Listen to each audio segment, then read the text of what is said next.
I'd like to call this meeting to order. Thank you for coming. Randy, thank you for coming. Next item on the business agenda here is going to be our weekly commission reports, and the first is with Commissioner Moore. Okay.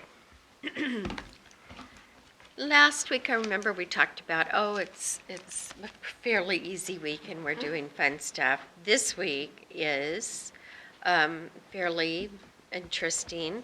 We will be having an open house tonight here at the Civic Center to discuss the comp plan. It's a public meeting, so I will be attending that.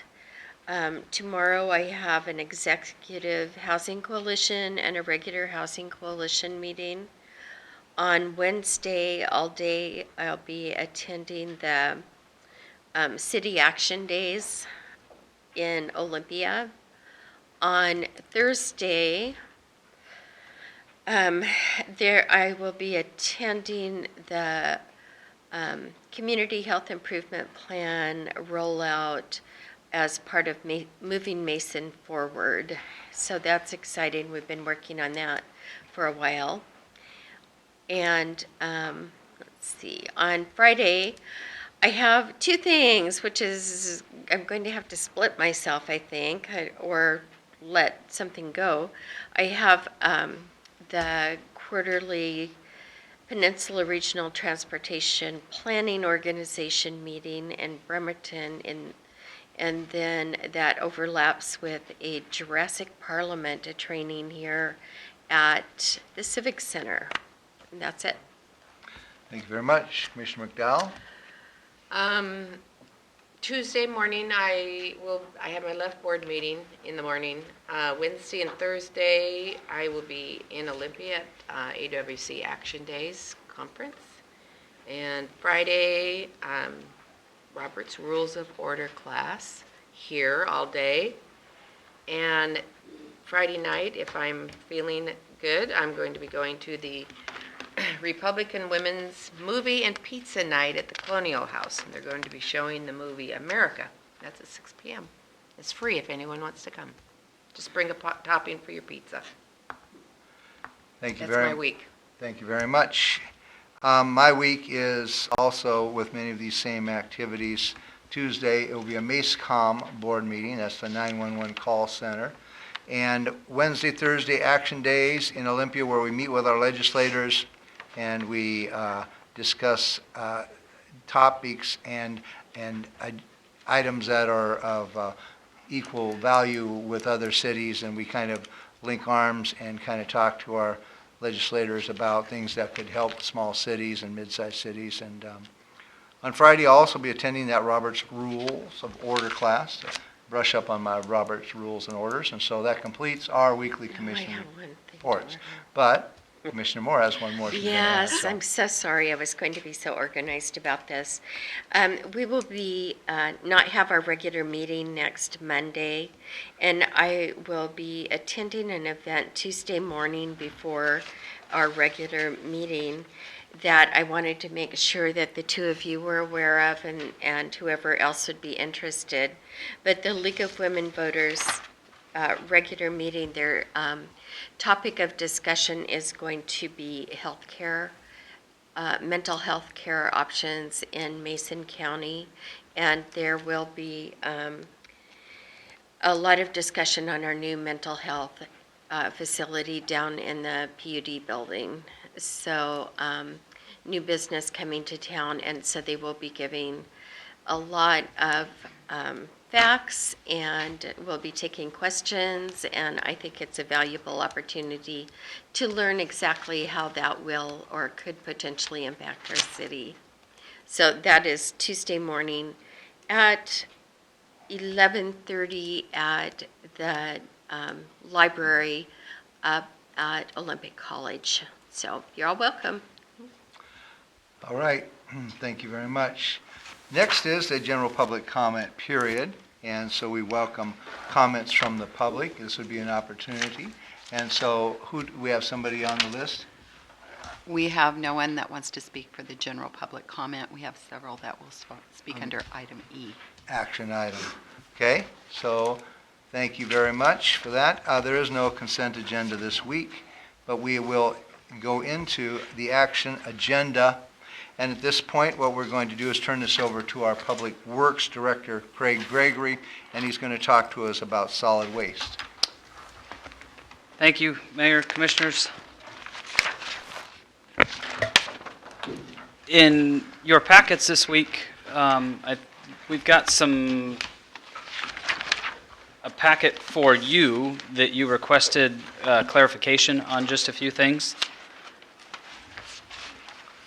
And under the third and fourth page are the clarifications to those questions. I don't remember who asked the question for the breakdown of I did. I asked for it. the franchise fee.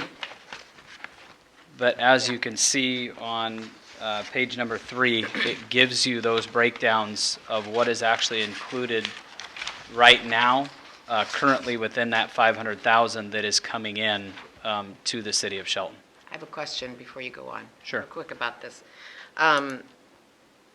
So with this money coming in and paying these different, the revenue share part, does that mean that any of this 500, will any be put into the general fund or into a reserve fund? Or there's not going to be anything left? It will all be going into the general fund, which all of And then these... it'll be dispersed? That's correct. Right, okay. All right, But we don't anticipate there being anything left over, second part of your question, okay. at least initially, until years 10 through 20, where maybe you are seeing some increase in the revenue share above and beyond the 500,000. You Right. may see some at that point, some excess, but not initially. Okay.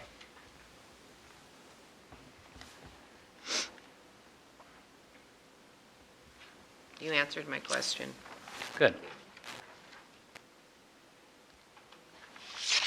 We certainly will try to answer any other additional questions that you may have. If not, I'm not sure that we have anything else at this point to share. All right? Did we want to let the Public. public go Yeah, first? And absolutely. then, Yeah, I think that would be good. because I do have more questions, but we'll see. Okay? All right, so this opportunity for the public to weigh in on this action item agenda, so, And Randy Lewis. okay?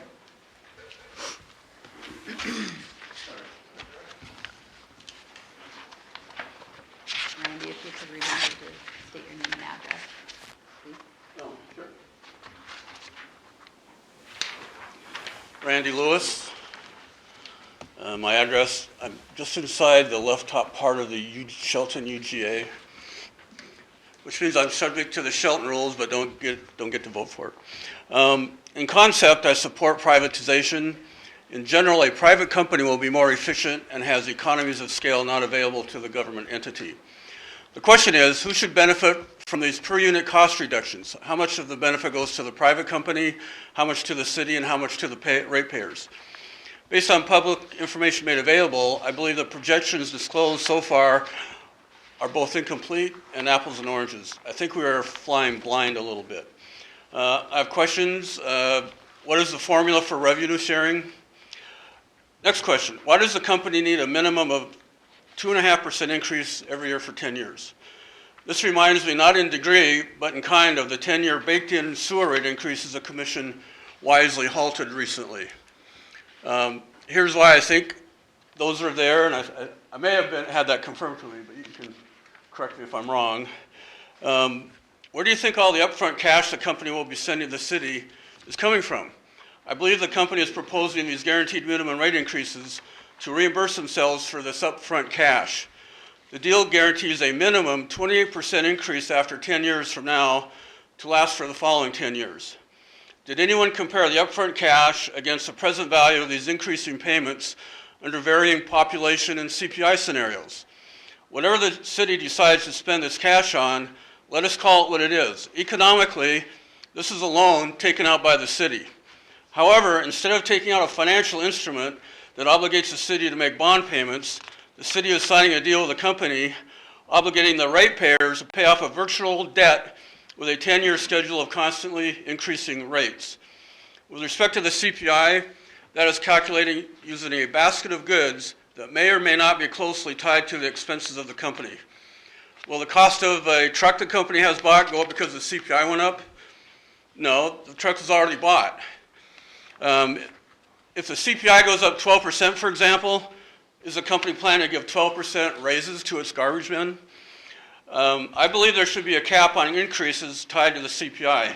Pension plans, for example, cap benefit increases that they tie to the CPI. Finally, what's the hurry? Would you rather do this quick or would you rather do this right? The private company isn't going anywhere. In fact, they're over there. If you take a little more time compared to the years that has already been discussed to negotiate a reasonable deal that benefits the company and the ratepayers both, why not do it? Thank you. Thank you.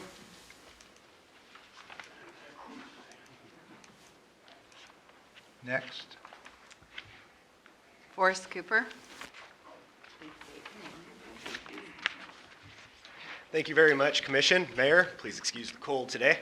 I'm Forrest Cooper, 807 South 14th and 409 West Railroad. Although the move to privatize solid waste might be a good direction to take, I'm not convinced Mason County Garbage is the right company to turn control over to.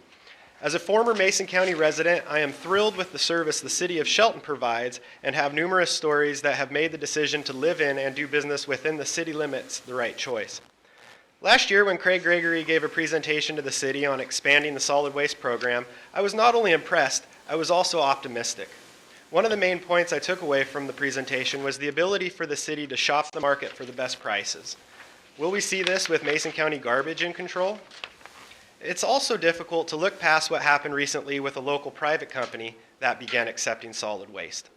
Wilson Recycling was accepting trash at a considerably lower price than Mason County Garbage at that time. Due to complications, Wilson was not able to continue accepting solid waste and as a result eventually closed.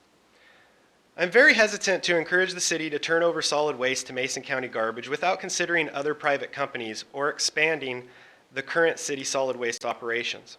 My personal experience with Mason County Garbage has not been super positive. However, I've been more than happy with the city's services. My mother, who is in her 60s and is widowed, has had many negative and frustrating experiences with Mason County Garbage that have caused her a great deal of stress.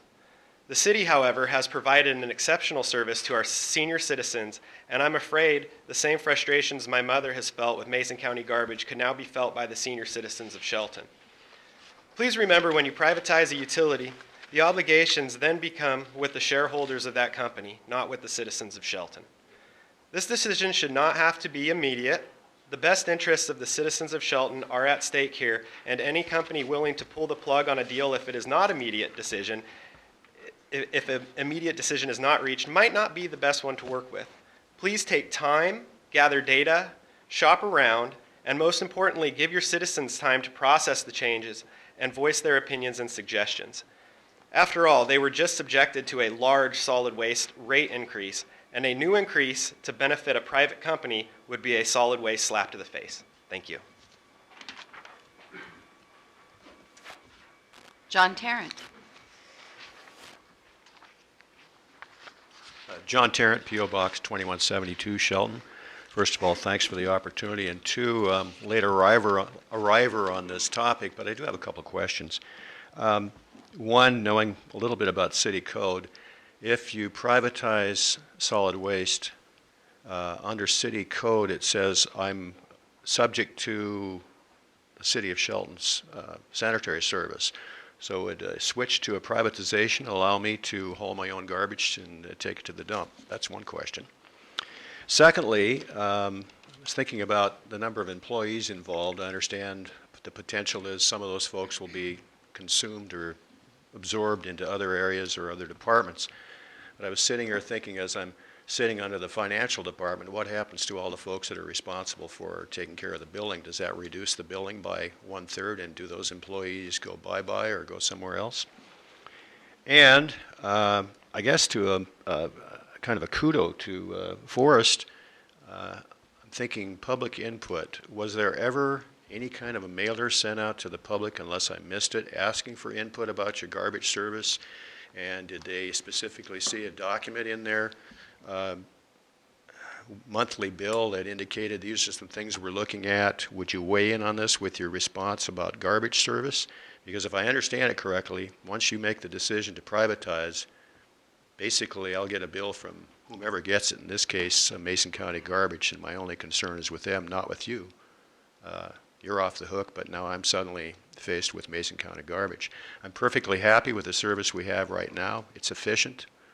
Folks go out of their way to help our citizens. Again, your decision. I'm late on this. I read the timeline, but I am a little concerned that maybe you're jumping on this a little too quick. Thank you. Thank you. Marilyn Vogler. Marilyn Vogler, 420 East Poplar. I want to remind you of my legal right to choose the businesses I deal with. All it took was 5 minutes and one phone call for me to find a small local business willing to haul my garbage to the dump. I think there is no legal way you can compel me to sign a contract with a particular provider out of multiple ones. In my case, I would probably choose the option of hauling my own garbage for the most part, as I did in Michigan for 14 years. Why would I do this?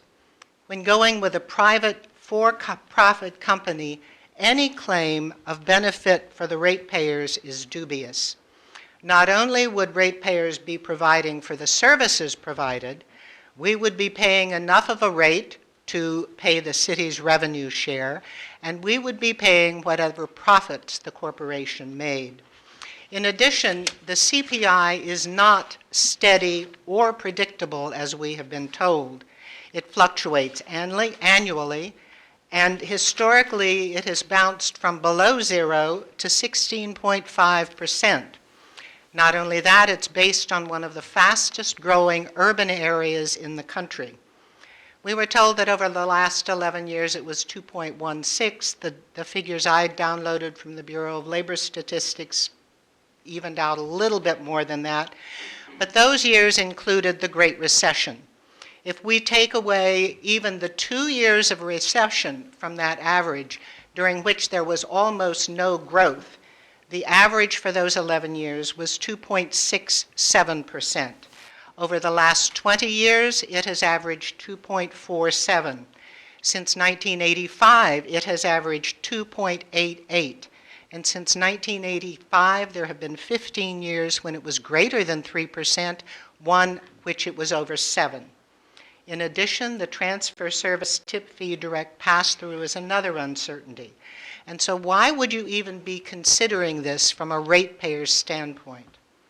I understand that you're in great concern over money we have to repay because of careless grant management. I understand your concern that we maintain our reserves. And certainly the promise of a $1.7 million check up front under your noses is tremendous temptation. But to me, it looks like what you're doing is taking our solid waste equipment to the pawn shop and walking down the street and taking out a payday loan. The loan you're getting is an advance out of the pockets of ratepayers, and I think there may be fewer than you expect.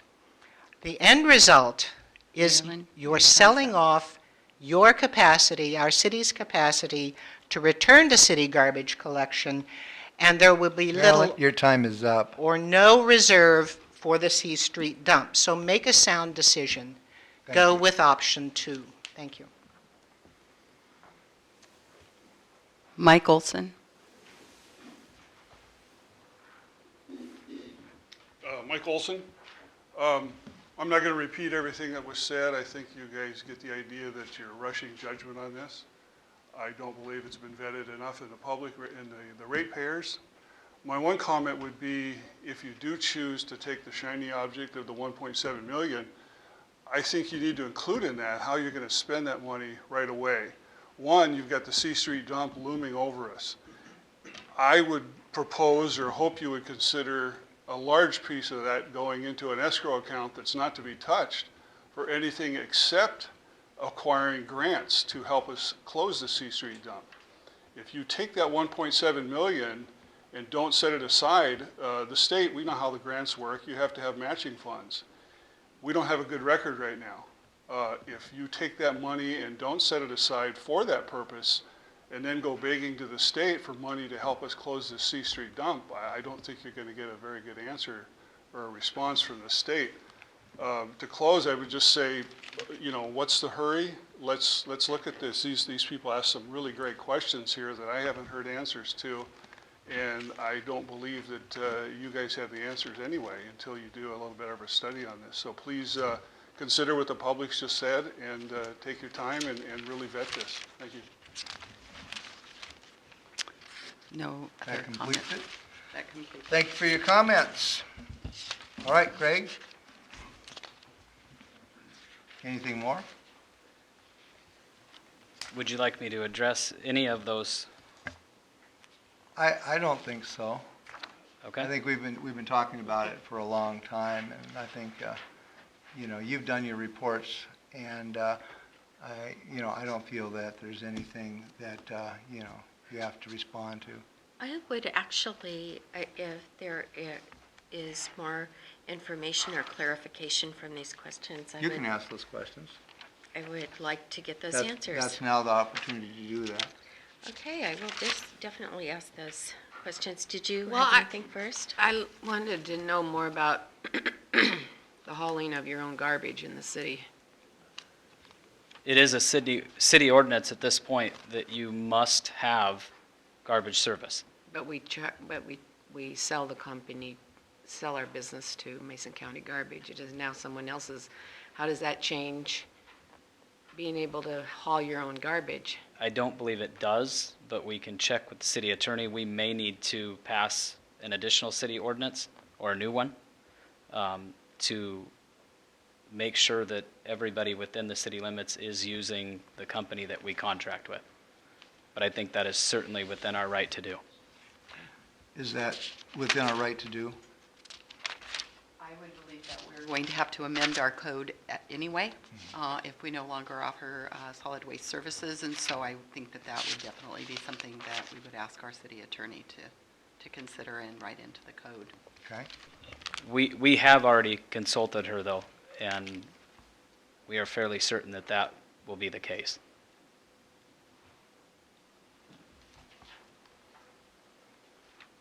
Did you have? Okay. No, Okay. not right now. Okay, let me get back to my notes here. I have been speaking with a number of residents, and I have a number of questions that have been brought up, and I'll try to consolidate those somewhat so we're not here all day.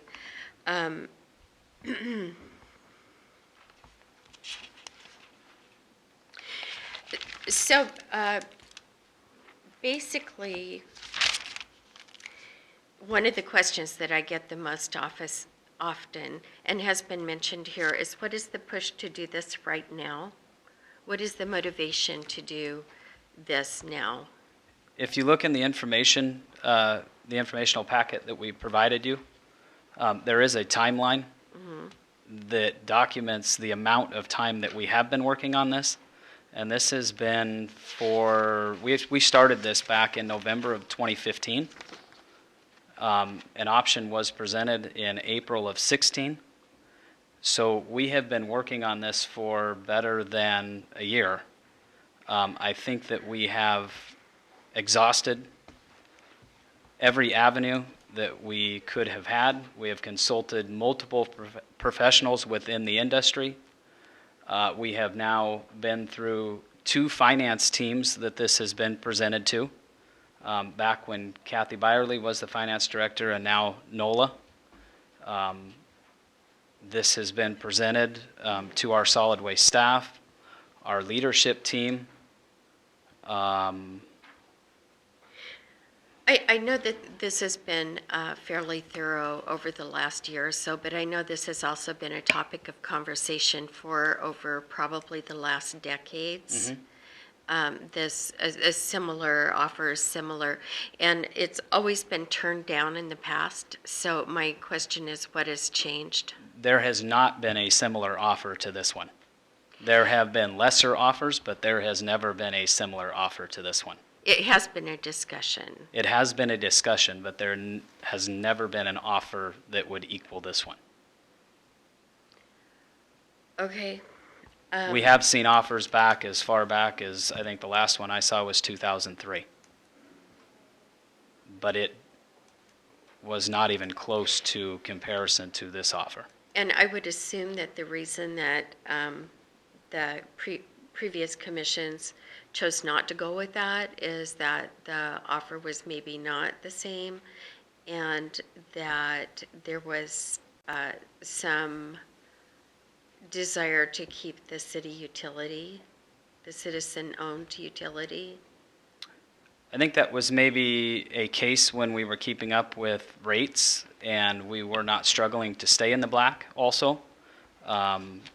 You have had some, we just went through a 23% rate increase over the last 18 months, which just now got us back into where we were positive cash flow. So we have talked here today about the 2.5% minimum rate increase. I think what we are forgetting about is the options 1 and 2 would come with a substantial initial rate increase and rate increases that would either equal or are very close to what we anticipate being the average of the CPI. Option 1 was at 3%. Option 2 was at 2% minimum. That is considering that we do not get into the business of option 2. We have no idea at this point. Mason County Garbage is going to compete against us, obviously, for the expanded operations. And we have no control over what their rates may be or what they could do over the next 5 to 10 years. But we do have control over what our rates would be if we were to go with option 2. With option 1 you do. If you get into option 2 and spend the anticipated $336,000 estimated that we would need to expand services, and we got into an issue where we either got into a legal battle over our roll-off containers, which, talking to our city attorney, is very likely, or you start competing for rates. If Mason County Garbage were to reduce their rates within the city of Shelton for their cardboard service or their commercial recycling or their roll-off, we could potentially end up with no customers. So we're not calling this like a blackmail situation. They have not indicated to me that they would do that, but I would think from a business standpoint, that could be a likely strategy. And at no point have they ever said that there has been some discussion here, some comments that we are rushing into this because they may walk away from the offer. Mm-hmm. They have never indicated that they are going to walk away from the offer. I think that came out of the meeting, not by them, but by our city staff last meeting. So they have never said that they were going to walk away from an offer. So you're just considering possibilities. And also, I would say that that's a way to feel more comfortable about moving forward with the privatization or selling our utility.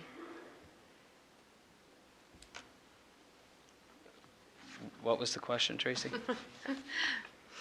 Well, I'm just saying that what I heard as far as we could end up with no customers, we could end up with a lawsuit, we could end up with, sounds like, and my question was, because I couldn't imagine that Mason County Garbage was saying that as a threat, so I'm just wondering where that came from, and in the possibility of justifying the benefits of privatizing, that would be a reason that we might consider privatizing.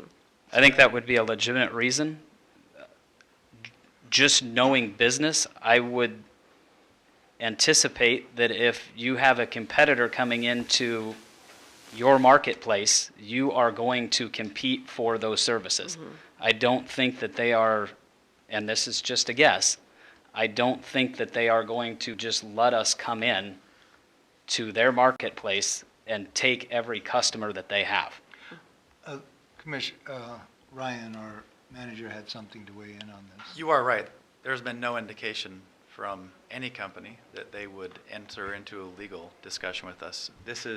We've talked about this for months now. We mentioned to you guys when I first started in this role, when Craig had his first run in this room a few months ago, that we are going to be very honest with you, and this is one of those opportunities to be very honest with you. Option 2, which has been talked about, was talked about last week, there is zero guarantee there, except for the guarantee that if we get into it, we need to spend money to even be able to compete. Beyond that, we will be competing with somebody that's already in that field through the city's inability to manage the commercial end of solid waste in the city. We are years behind in being able to compete. So when that option was brought forward to you last April, we were under the assumption at that point that we would have a lot more power in managing what goes on with the city. We have since been informed by outside agencies and by our attorney that that's not the case. We would be able to put any company on notice that they're going to be out of part of that within a decade or so. But until that deadline strikes, we are going to have to compete. And so we are cautious when we explain that the total market right now is roughly $63,000, $65,000. We don't anticipate that you will have that entire market year 1, year 2. We would certainly work on it. But as Craig mentioned, if we're making a business decision, we need to consider what the competitor would do. There is a good chance that they could lower their rates, and in that case, we wouldn't have control over our rates, because if our rates were more than the competitor, it would make it very difficult for us to enter into that business. Okay, so it is speculation, though, or guesswork as far as what could happen. Okay, I have a bunch of questions here, so I will keep going. So what is the immediate benefit to the city? Immediate benefit. And what type of changes will our customers see immediately? I don't anticipate that they will see any difference in service at this point. The benefits that they could get are our commercial customers will be getting new containers ranging from 1.5 yards, which is basically a 300-gallon tub that we offer now, to multiple options from 1.5 yards to 8-yard containers, so that we don't have to line up those black containers that we've got out in the field now, that will have locking lids, will reduce dumpster diving and that issue that we have at this point. But as far as change of service, I don't anticipate there will be any change of service unless they modify a route or two to better fit their pickups. Would be the only thing that I could see really changing. Would maybe be taking a portion of Monday's route and pushing it off to Tuesday, and the route changing somewhat. But other than that, I don't anticipate a change. It's also important to note that if a decision is made today, this doesn't go into effect for months down the road. Till July 1. Okay, and how about, so if those containers, though, changing the containers, I agree, I could see a benefit in that, definitely, as far as not having the multiple smaller containers. But that is something that we could do if we went with option 2 and invested more in our utility. You would have to invest a lot of money. And so as far as negative benefits to the community, do you see any negative, or do you think that the service would just remain the same and probably nobody would even notice? I believe the service would remain the same, and I don't believe anybody would notice. Okay. I believe they're going to run our existing trucks on those routes, in addition to one new truck. So I don't see any negative impact to our customers. Okay. So one of the things that we keep talking about that is so related to this is the landfill. We have a landfill that we have to have a funding source for cleanup on that landfill. And have we identified a source for cleaning that up yet? Not for cleaning it up. One thing to keep in mind when we talk about $1.7 million, $1 million of that 1.7, we wouldn't ask you to direct that money. That money goes to pay for the revenue shares in years 1 and 2. Right. So we're really talking about $710,000 or so. We mentioned it briefly last week, but what we would propose is that we use roughly $411,000 to pay back the grant money that needs to be paid back very soon, and that the balance of that, so we'll call it $300,000, would go into an account that we would use specifically for C Street cleanup. 300,000. Okay. Roughly is what we anticipate. Okay. Okay, another question that I have is I know that, and I'm skipping around here a little bit, but I know that our utility actually creates a fund. It's one of our revenue generators, and that there are another of other departments and ways that are funded through that. If we don't have that utility, then where are those funds going to come from? The funds to pay for what specific?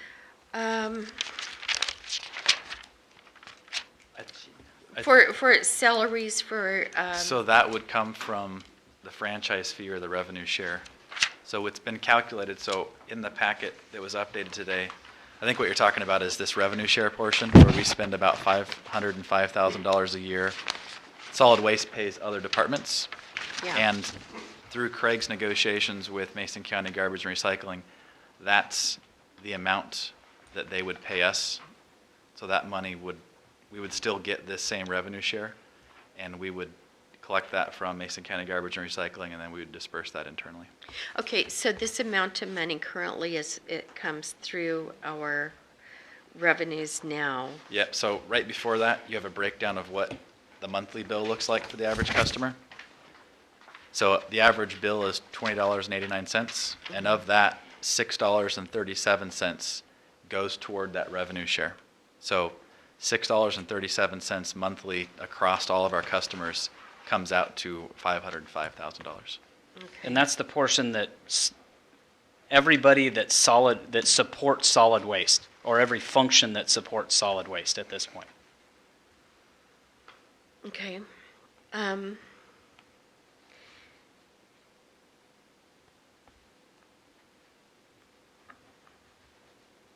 So, okay, some other questions that we've received from the public. As far as the service provided for special events like Forest Festival and all that, and we have the extra pickups from our garbage utility to clean up after that, I'm assuming that Mason County Garbage would take that on, that we're not going to lose that service? That would be absorbed by city staff. Special events and the sidewalk cans that are currently picked Yeah. up by solid waste would be supported by city staff and distributed in a container down at the city shop, was the proposal. Okay, And you have a budget for that? You have budgeted that money? We do. too. okay. Okay, and then as city staff, city staff is going to take care of the sidewalk containers always or just during? Always. They always have in the past, and they will continue that They'll service. bring everything down to shop, and then Mason County Garbage comes and gets it? It's exactly the way it works right now. Okay. Okay. And option 2 would allow the recycle of plastic bags. Is that an option with Mason County Garbage? We will have to check with them and verify if that will be the case or not. Okay. We have not asked that question. Do we, I don't put plastic bags in my recycling. Now, I was told we didn't, so I put my plastic bags in my garbage container. So, I mean, maybe I've been doing it wrong. I don't know. So, do you all put your bags in with plastic? I put them in my garbage. Yeah, but I mean, your bags, just the little bags. I was told we couldn't, so maybe I was misinformed. We haven't asked them to expand any service. We've asked them to maintain the same service that customers get now. You can, if they're opaque, you can put them all together, wad them all up. The opaque and put them in. Can't see through. Yeah. So Non-clear. you can bundle them up. I got my Safeway canvas bag that I carry, and so I don't use that many of those. So. But We'll verify that yeah, for you. good. That'd be good. Okay, I still had the question that, I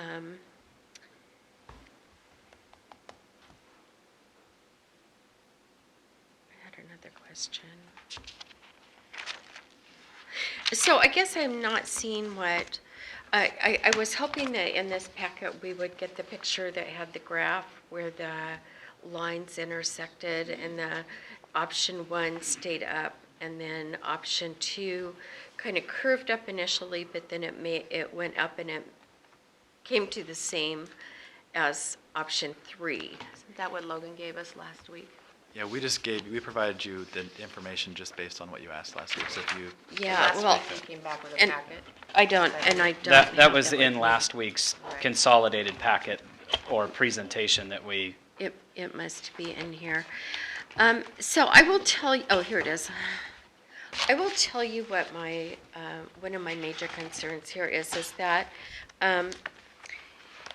when I asked about the immediate benefit and what are our citizens going to notice initially, and it's going to be basically the same service, that makes me think, why then would we change it? And then You- the other is this graph. There is an initial investment right there, but then it ends up being the same. So, again, Tracy, with option 2, that is a best-case scenario. That is considering that you don't get any competition from Mason County Garbage for the expanded services, and that you can take in their entire marketplace of 63,000. If you can't do that, I anticipate that option 2 will end up costing customers more than option 1. So that is considering that you are going to come in and drive Mason County Garbage completely out of the city limits and take every solid waste and recycling function that they do and bring it all in-house. could that not be remedied, or could that not be made more predictable through the use of franchise fees?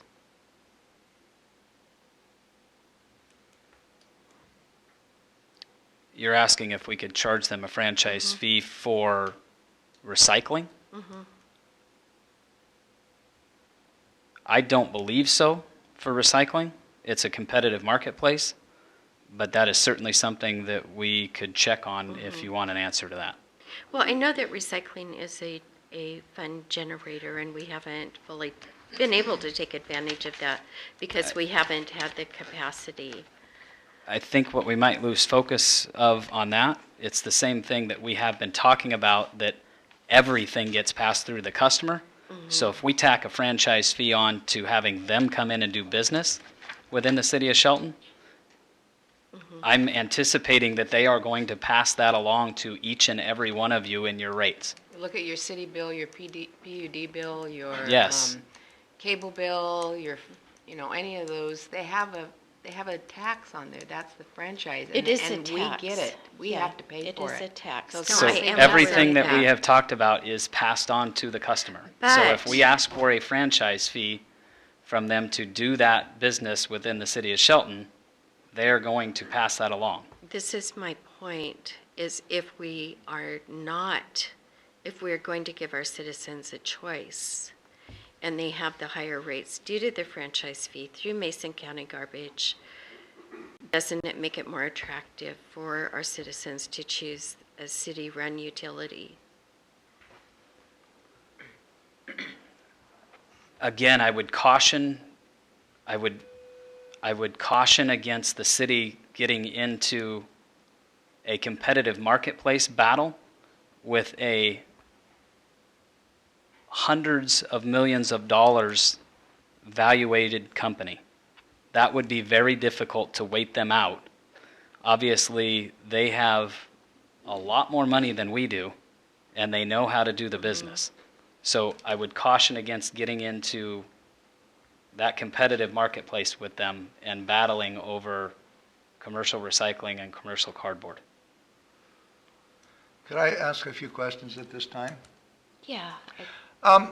Basically, we would not consider doing this if this wasn't what we feel, at least I feel, is to the best service for cost to the customer. What has the city done? The city has not done a real good job with this one because we increased 23% in 18 months, okay? If we go with option one, option two, there's more risk and more money. We go with option three, in my opinion, there's less risk and we're in a much better, safer place to be. Everything has risk in it, but unfortunately, the city of Shelton has risked a lot, and we haven't got a very big payback lately. And so the risk game is not what I think is a real good place for the city of Shelton to be in right now. I think this is, would you say, and in your professional opinion, you are our public works director, would you say the safest option, well, you've said it, you're recommending we go with option three. So from your basic opinion, option three is the best bang for the buck for our citizens, in your opinion. Option three settles rates to around the same as what we would do at this point within our utility.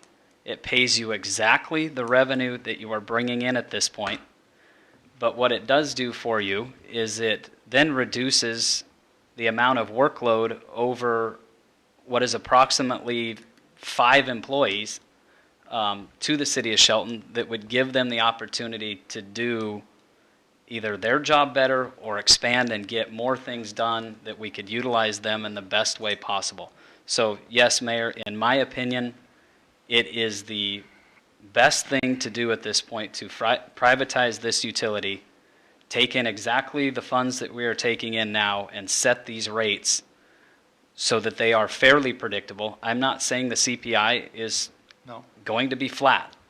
It does fluctuate, but when you look at those averages over 10 or 20 years, that 2.5% is virtually going to be your rate increase.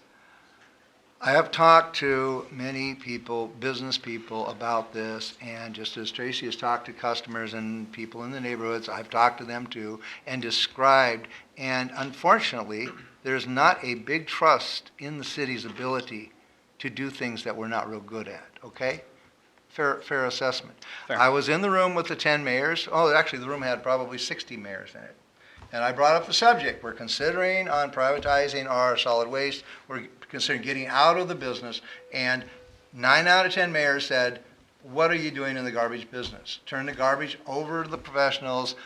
What are you doing that? One mayor, one of a city of 2,600 people, said they had their own garbage service. They subbed it out for a period of time, didn't like it, and they took it back, and they were happy having their own service, okay? And so, I mean, we have been discussing this for a long time, and we've all been briefed on this, and the public, if you're unaware of what's going on, we have the list of what we're talking about, you know, and we talked about it last week, and we talked about it a month ago, and we talked about it 3 months ago, and we talked about it 6 months ago. So it's not brand new. It shouldn't be very brand new to anybody. And so I'm just, you know, really feeling that this is the best move for the city at this time. And, you know, based upon, we have 3 options, and basically I think the best option is option 3. I think if you look at the numbers and strictly go on a business decision at this point, this is the best decision And not to for interrupt our you, but we have ratepayers. no money for option 1 or option 2. That's the big one. That is true. Where's the money for option 1 or option 2? Probably shouldn't even be an option. We do not have the money for option 1 or option 2.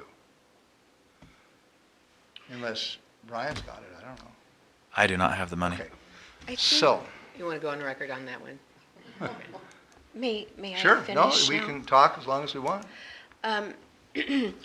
So I realized there would be some investment with option two. And I know we've talked about this at length, but I think we haven't gotten all the answers. If our public still has questions, I still have questions, that means that there are more questions and we should not make decisions based on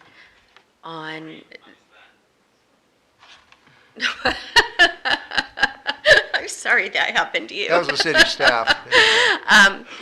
And I still have a really uncomfortable feeling that this is a very convenient time to sell off a utility to get $17 million. It's like the shiny thing in order, because we have these other liabilities that we have to pay off, such as paying the grants back. Once this utility is gone, it's gone. And we can continue to work with Mason County Garbage and have a good relationship with them. I think that a lot of the cities that have either never started their own service or have privatized have had options as far as so it isn't creating a monopoly in the area. And I think that is the case a lot of times. This service is owned by the city, it is owned by our citizens, and so I feel really strongly like we can't just do it. If it is the shiny object, the money that solves the problem right now for the short term, I feel like that's a really bad way to make a decision. I would say Trey- from staff's perspective, that's not the case. Part of what we've really considered is that we raised rates quite a bit in the last 18 months. Before that, we spent roughly $1.6 million to lose $30,000 a year for 2 years. Last year, even though we were in the black, we spent $1.6 million to make $60,000. Isn't part of the reason that we lost such big chunks of money because of the C Street? Didn't we have to invest some money into the C Street? No. Are you sure? Yes. I thought we had a $40,000. You had, yes, you are, you had minimal incremental increases throughout the last 2 years, but they were minimal. Not to discount $30,000 or $40,000, but when you're talking, as Ryan stated, $1.6 million to get to a positive cash flow of $30,000. Well, Even if we took C Street away from that, you're still looking at somewhere in the neighborhood of $60,000, which, when you start talking about replacing trucks and vehicles and equipment, that is just not going to last very long. And with all due respect, I think we have answered most of the questions here today. I mean, one of the big ones that I think I had heard was, have we taken our time and done our due diligence on this? And like I stated before, we have been working on this for almost a year and a half now.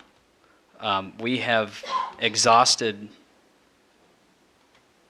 every avenue that we can think of as a staff to go down to make sure that we have vetted this and make sure that we are making the best business decision for our citizens of Shelton. And at this point, putting this off or going out to bid for this, I think would be a mistake. Okay. All right, any other questions for Craig Gregory? No. I want to thank you for the work you've done. I've had a conversation about this every week for a year, and I thank you for the hard work you've done. Sometimes you're not going to make everybody happy. Trust me, there's always a chance that something's not going to right, but I feel very comfortable in your recommendation, and so I will ask for a motion Thank at you, this Mayor. time for option number 3. I do have a comment, not a question, a comment. What we could do, the proper rules of order. You make a motion, you get a second, any further comments, then you make the comments. Didn't vote, you just did the second, and Oh, I that's, just wanted to tell him something. Robert, we're taking the class. Okay, all right. We're taking the class, right, Vicki? So, what protocol? Okay. Just second. Just It doesn't mean you vote. to just- wait, right? Yeah, you say your second, then yes. Okay. question. All right. You second that? Yes. Motion for option A. I Okay, second. we have a motion and a second. Now, any further questions? Who made the Now. motion and who made the second? I made the motion, she made the second, and we haven't voted on it yet. It's for her to ask the questions or make comment. or make comments. all right. That's Robert's Rules of Orders. Well, I've been working, Craig knows my numbers have been going in and out of my ears for months and months with different entities on this subject, very professional entities that have a lot more information than the normal resident does out there. And I kudos to the people who come here and they give us their opinion and their comments, and I really like listening to everybody's comments, and they're very helpful. But aside of that, I've talked to Nola, I've talked to Craig, I've talked to Ryan, I've talked to several other business entities, and they all, I totally support this program, option 3. I totally support it. We'll never find out if something's perfect. Nothing in life is perfect. But I think this is the best avenue that we can go for the city financially. Mayor? Yes. So we have clarification for the record. Could you Please. go ahead and make a motion and get a second? Yes. and In we'll fact, I do shouldn't a have gave the redo. motion. I was so excited about Robert's Rules of Order that I actually made a mistake. Okay, So what I'm going to do is ask for a motion. there you go. Is there a motion to accept option number 3? I will make that motion. I will make a motion to implement option 3 by formalizing a contract with Mason County Garbage that would privatize the city's solid waste utility. Okay, is there a second to that motion? I second that motion. There's been a motion and a second. All those in favor signify by saying aye. Aye. Opposed? I'm opposed. Okay. Motion passes. Thank you. All right, next on our agenda is a business agenda, and it's a draft comprehensive plan update, and we're going to let Jason Does come and present that to us. All right, thank you, Mayor and Commissioners. First, I'd like to do a little bit of housekeeping, I guess, as you could call it, just so I don't have to bounce back and forth between the board and up here as we move forward. So I am here to, more for informational purposes, to get the word out to the public, but also bring the commission up to speed on where we're at with our comprehensive plan update, which includes a couple of UGA expansion area considerations, and also includes a draft EIS, both of which were released for public review in draft form on February 2nd. That's all contained in your staff report. They are available on our website. I'd like to point that out to everyone. I will elaborate. It's just on the homepage? No, it's available on our website under Community Development. If you look to the left, if you hover over Community Development, Comprehensive Plan comes up along with a bevy of other items. You click on that, and everything you wanted to know about the update is easily available on one page. So anyway, part of the housekeeping. I apologize for your cameras if you can't see this. This map here represents in dark black Shelton's existing city limits. The dotted black line represents our existing urban growth area, and these two areas that are surrounded in red are the two urban growth area expansion areas under consideration. The one here is referred to as the Dayton Airport Road Commercial Industrial Center in our documentation, also called the Darcy. We love our acronyms. The other one is Goldsboro Heights. I guess to give you, people who are unfamiliar with Shelton from a map form, give you some understanding of where we're talking. This is Sanderson Field, so the airport right here, Island Lake, Oakland Bay. This chunk of property here, a lot of people know about. It's the location of the Shelton Hills development. So with that said, the latter half of the presentation actually included a PowerPoint presentation, but we decided it was a little difficult to set up the screen, so I printed off copies. Does everyone have a copy of it? That ends my housekeeping portion of the presentation. So the city's been prepping and performing various aspects of our comprehensive plan update since late 2014, believe it or not. To cut to the chase, the urban growth area requests weren't added to the docket until late 2015. We were originally going to be moving forward with what's considered a determination of non-significance. It was going to kind of be a status quo update the comprehensive plan relative to new standards in the RCWs and the WACs, basically state law, and also reflect better our existing conditions, because the existing plan doesn't incorporate some of the details that our water comprehensive plan and our sewer comprehensive plan have regarding utilities, and also our updated traffic model the city's worked on over the years to inform our traffic improvement program, which the commission sees, I don't know if it's every year, every other year, but it does come before the commission. You have seen drafts of several of the elements, the comprehensive plan elements, in various forms, primarily through late 2015 and 2016. I won't really concentrate too much on the information in those. I mean, you definitely ask questions if you have them. I'm not saying they're not relevant, but I wanted to convey more some of the new information, as it were, that you have before you. The Parks and Recreation element, which is basically the third element in the plan, it was updated from what you saw originally to include a lot of the work the Parks Commission has been doing in the actual Parks Comprehensive Plan. So it incorporates the draft policies and goals contained in that plan. It incorporates a lot of the updated acreages of city facilities, also incorporates the newly acquired Eagle Point property on Oakland Bay. That wasn't reflected in the plan. The transportation element is entirely new in the sense that you haven't seen it.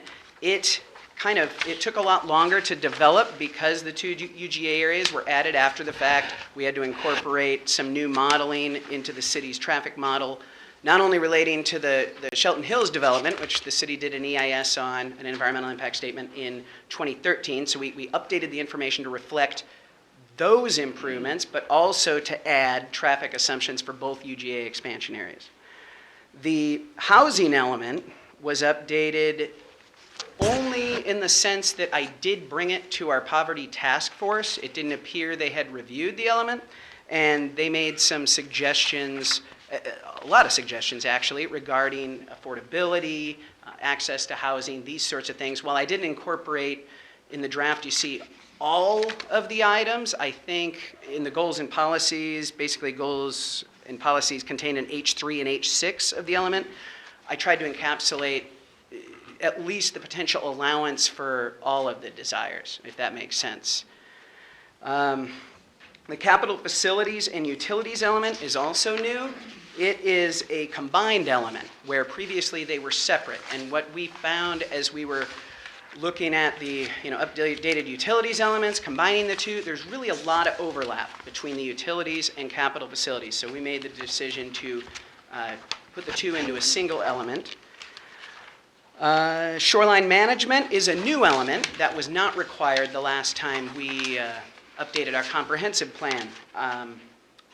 What that entailed is nothing new in the sense that we did a comprehensive update of our shoreline master program that was adopted in 2013. What I did was incorporate those goals and policies that were approved in that plan, basically lifted them up and directly inserted them into this element. So it shouldn't be anything new. It is a new element, but it's all goals and policies that are contained in our existing shoreline master program. The rest of the elements were updated for the updated population estimate numbers, which are a presentation that the city secured a consultant for the EIS preparation. She'll elaborate a bit on that. You have a couple of attachments to your staff report. One is a memo that summarizes the comprehensive plan and EIS. That's basically the subject of our presentation. But more importantly, I get the sense, based on some conversations I've had with members of the public, you may have some questions about population and where the numbers came from. And those really are the driving factor in a comprehensive plan update. Basically, numbers are formulated at the Office of Financial Management, handed down to the local county, and then the county works with the local cities. This goes all across Washington for all communities planning under the Growth Management Act. They kind of divvy up the numbers, into their various UGAs and place them where they think they make sense. So in our case, and then I'll introduce our consultant and let her roll with the meat of the presentation, as it were. In our case, the Goldsboro Heights location, the lower one below Sanderson Field, that is a developer-initiated request by Green Diamond. No development proposed at this time, but what they've been working on for the last several years is what they're calling retirement of a lot of their development rights in their long-term commercial forest lands out in county areas. Basically taking a lot of these areas that are covered in forest, they intend on keeping them in long-term agricultural production, i.e. timber. They don't have any intent of developing them, but they could. There's a lot of 5-acre parcels out there, a lot of 10-acre, a lot of 20-acre. So they're retiring these. They're basically selling the development rights for conservation easements, but at the same time, the city and county are required to provide for housing capacity, as it were. We have to show under growth management that we have areas developable to take up this residual, as it were. So the Goldsboro Heights development comes in to help compensate for that in part, and that is funded by Green Diamond. The Dayton Airport area, Goldsboro Heights is roughly 300 acres in total, and about half of it, a little over half of it, is proposed as a conservation easement, just due to steep slopes, due to location at Goldsboro Creek, and some of the habitat values there. So roughly you have about 150 acres developable. The Dayton Airport area in the upper left is a city-initiated UGA expansion, and it was originally, if my history is serving me correctly, it was originally proposed in 2010, 2011-ish as a 1,200-acre expansion, and it was pulled off the table at that time, I think due to just lack of information on the site. So when the mill shut down, when the Simpson mill shut down prior to Sierra Pacific building their new mill, Senator Shelton had gotten the area, a large chunk of money for economic development here in Mason County. And the city at the time, the administrator at the time, chose to put that money into a study, the CIS, to evaluate the potential of a commercial industrial center up there off of Dayton Airport Road due to the proximity of utilities, easy access to transportation, i.e. highways, and also the consolidated ownership of a larger parcel. And it was, in a large part, the EIS was primarily funded on the city's part by that grant. So that was an economic stimulus grant to hopefully bring jobs to the area, I think is a safe assessment of that. So what you have before you today is not any decision making. This is more just informational to get the word out to the public, to get the proverbial juices flowing, I guess, as we move forward down the line and bring some decision points before you. Namely, are we going to take one or both or either of these UGA expansion areas? That would probably be the biggest one coming down the pike. And just for the record, we will be having a public open house tonight at 5 o'clock in this very room. That's more intended to get public input on the process.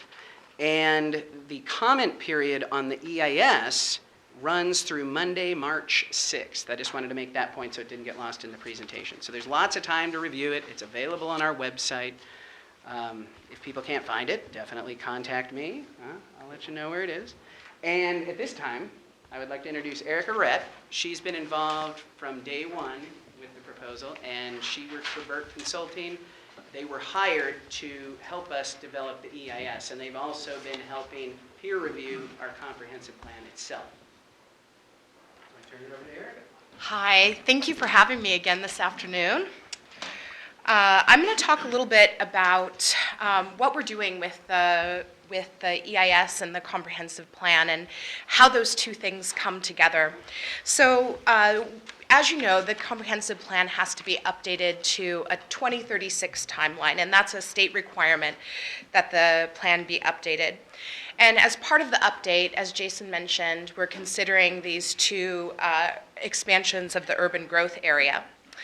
And Jason did a really good job of talking about the alternatives that we're looking at here. In Alternative 1, it's the required alternative under the State Environmental Policy Act that says we're not going to change anything. So what that means in this case is that the city would accommodate the 20-year growth, and it wouldn't change its city limits or its UGA boundary. It would accommodate the existing growth within the existing city limits. In Alternative 2 and Alternative 3, we have the same expansion areas, but the land uses are a little bit different. So in Alternative 2, the expansion in Goldsboro Heights would be an expansion of similar types of uses, residential uses, and some small commercial or public uses and parks in Goldsboro Heights, as is planned currently for Shelton Hills. And the Dayton Airport Road area, the land use there would build upon some proposed policies in the economic development element. And basically, those policies create a primary business activity center. And in the primary business activity center, it would focus on major uses such as tourism and hospitality, information technology, life sciences, food production, and wood products. So you may remember I came last year and we talked about the scoping for the EIS, and we talked over some of these alternatives before. In Alternative 3, the difference with Goldsboro Heights is that it would include some additional residential uses, but it would also include the possibility of a golf course in that area. So that's the major difference with Alternative 3 and Goldsboro Heights. And in the Darcy area, instead of having a focus on the primary business activities, it would be a commercial industrial center that would allow a commercial industrial mix to the north that would probably allow a lot more commercial big box type development than in Alternative 2. And then to the south, it would allow more of a heavy, to the south of Dayton Airport Road, it would allow a little more heavy industrial use. So there are some differences in the land use and how that plays out as we studied the environmental impacts. But to just take a step back, I wanted to talk with you about how the population allocation happens in Mason County and what that means for Shelton in terms of 20-year growth. Because in all of the alternatives, the main question is, how is the city going to accommodate 20 years of growth? And so Mason County drafts population allocations for the entire county. Now, Shelton's the only incorporated city, but there are a couple of other urban growth areas around Belfair and Allen. And so in the past, the Mason County adopted the population projections are created by the Office of Financial Management, and they have low, medium, and high projections for all the counties in the state. And so in the past, Mason County adopted a projection that was somewhere between the medium and the high amount. This go around, they've proposed to adopt a medium population allocation, which would be 19,416 people over the next 20 years in the county as a whole. And they've roughly allocated 48.5%, or 9,417, to the city of Shelton. Now, part of the reason behind that allocation has to do with, as Jason mentioned, the conversion of green diamond lands that are being used for forestry agriculture right now into conservancy lands, and that's taking away, they're already starting to sign agreements that preserve those lands, takes them out of the development pool, and what they'd like to do is focus the growth down in the Shelton Hills and Goldsboro Heights area. So So given the population projection that has been allocated to the city, we went and we looked to see how much capacity does this city have in its city limits and its urban growth area now to take on the projected growth of basically 9,400 people over the next 20 years. And so what we do in the capacity analysis is we take a lot of information from a GIS database, and we look and we say, well, how many developable residential acres are there in the city? And we look at things like where are there vacant lands, and also where are there lands that are underdeveloped that could have additional development potential under the zoning. We take away things like critical areas, space for roads, utilities, public lands. We also know that not 100% of those properties are going to develop, so we apply a market development factor.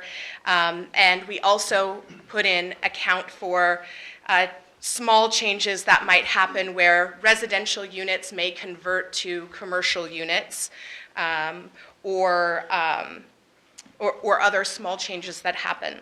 We also add the mixed-use residential development that is projected already for Shelton Hills, and that gives us the total, the mixed-use residential development. That's another small calculation we make. How much residential will you get in the future in your commercial areas?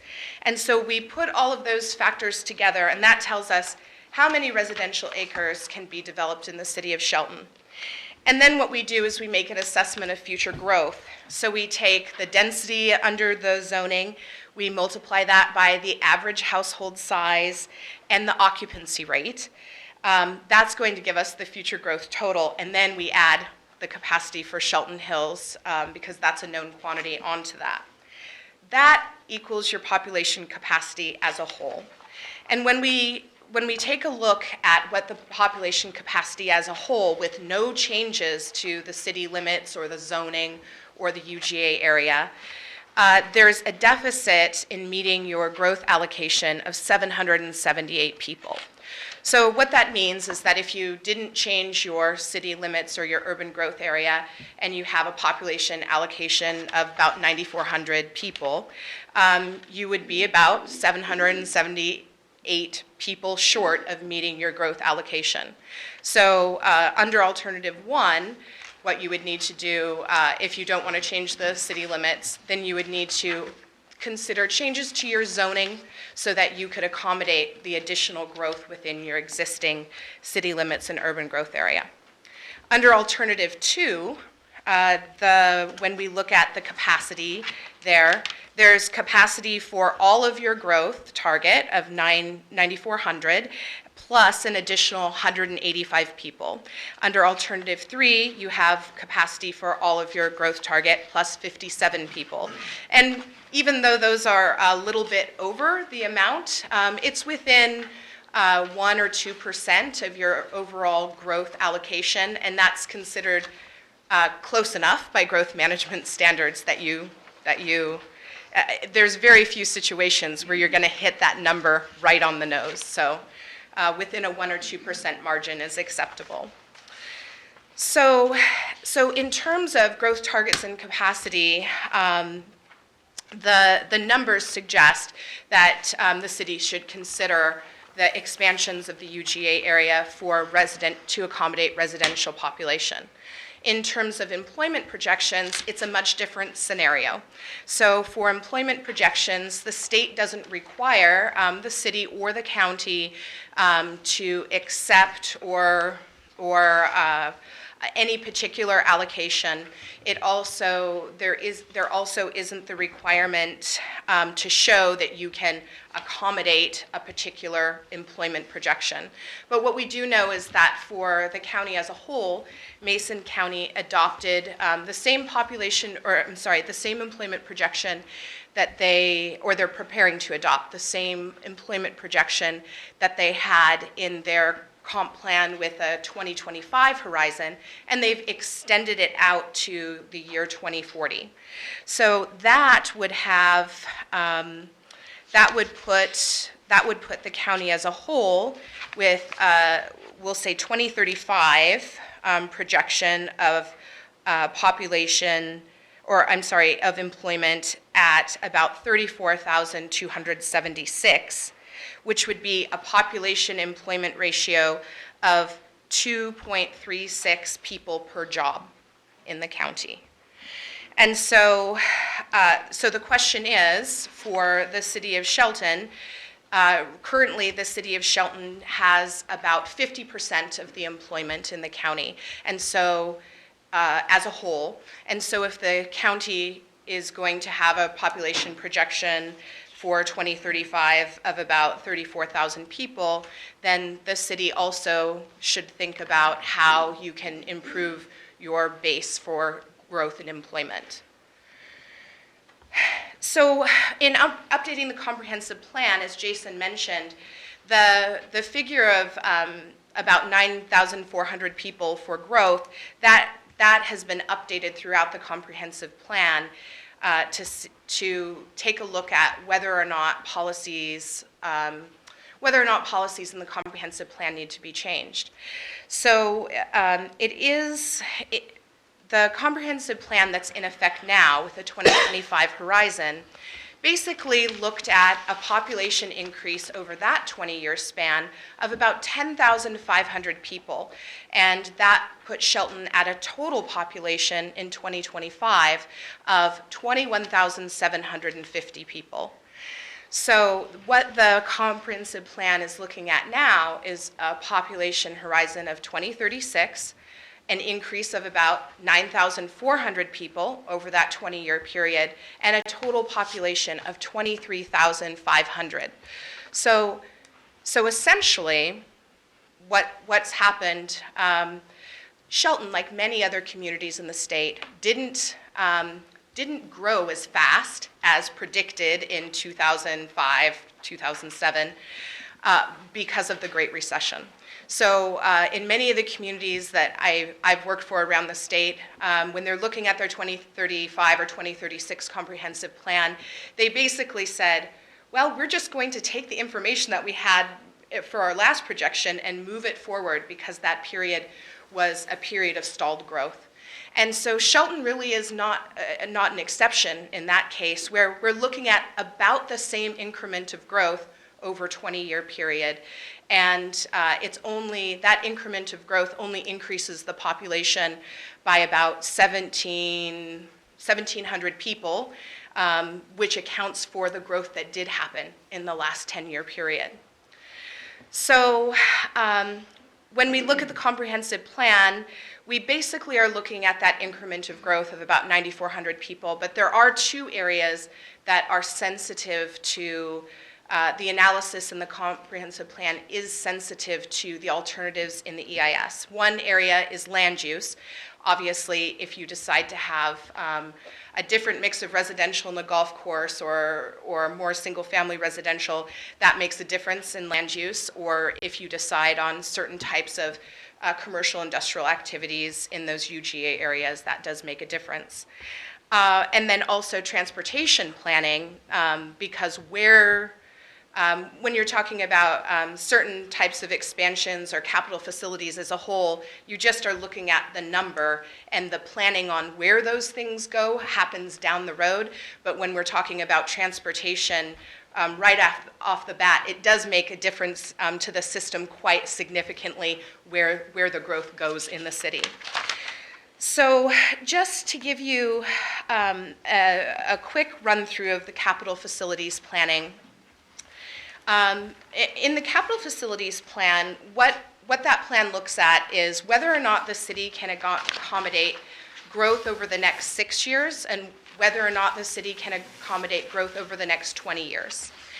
And for wastewater and water service, the capital facilities plan in the comprehensive plan defers to the water and sewer comprehensive plans that are already done. Those are on a different timeline for update than the comprehensive plan. And so for the sewer comprehensive plan, we know that the city will have to consider wastewater treatment facility expansion for any growth that happens after 2020. And the growth that happens in the projected urban growth areas doesn't really change that. For the water system, we know that because the water comprehensive plan is about ready for its next update cycle, the city did have some additional water system analysis done to determine whether or not you would be able to serve the expansion areas. The good news is that there's enough quantity of water to serve it. In the expansion areas, though, we did note that there will need to be additional facilities to achieve the correct fire flow, and most of those facilities would be paid through the development itself.